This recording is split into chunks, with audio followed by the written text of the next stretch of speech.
ఇది చేస్తున్నాను బంగాళదుంప దోసకాయ. ఆయిల్లో ఉల్లిపాయలు పచ్చిమిర్చి వేగుతున్నాయి.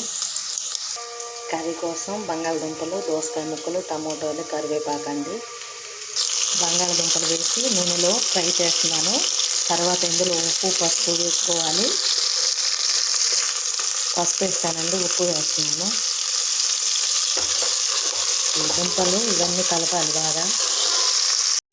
ఫ్రెండ్స్, అల్లం వెల్లుల్లి కచ్చాపచ్చిగా దంచి వేసాను. ఫ్లేవర్ కోసం బాగుంటుంది. ఆయిల్లో వేగనివ్వాలి బాగా. మంచి స్మెల్ వస్తుందండి. ఇప్పుడు మనము ఇందులోకి దోసకాయ ముక్కలు అలాగే టమోటోస్ కూడా వేసేసుకోవాలి. వేసి వీటిని బాగా కలిపి మగ్గనివ్వాలండి.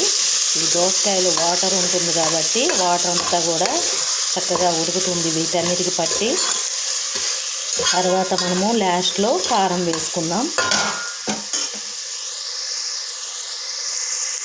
ఫ్రెండ్స్, కారం యాడ్ చేశానండి. కర్రీ చక్కగా ఉడుకుతుంది కదా. ఇప్పుడు మనం వాటర్ వేసి మరి కొంచెం సేపు ఉడికించుకోవాలి. ఈ కూర చాలా బాగుంటుంది ఫ్రెండ్స్.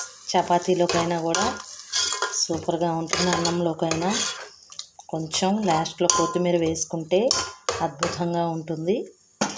మీరేమంటారు ఫ్రెండ్స్? మీరేం వండుకున్నారో కమెంట్ చేయండి. వాటర్ కొంచెం నాకు చారులాగా ఉండాలని కొద్దిగా చారు వేసాను. నీళ్ళు కొంచెం సేపు బాగా ఉడికించి ఆయిల్ పైకి తేలాక మనము కొత్తిమీర వేసి దించుకుంటే కూర చాలా బాగుంటుంది. నచ్చితే లైక్ చేయండి. Thank you for watching.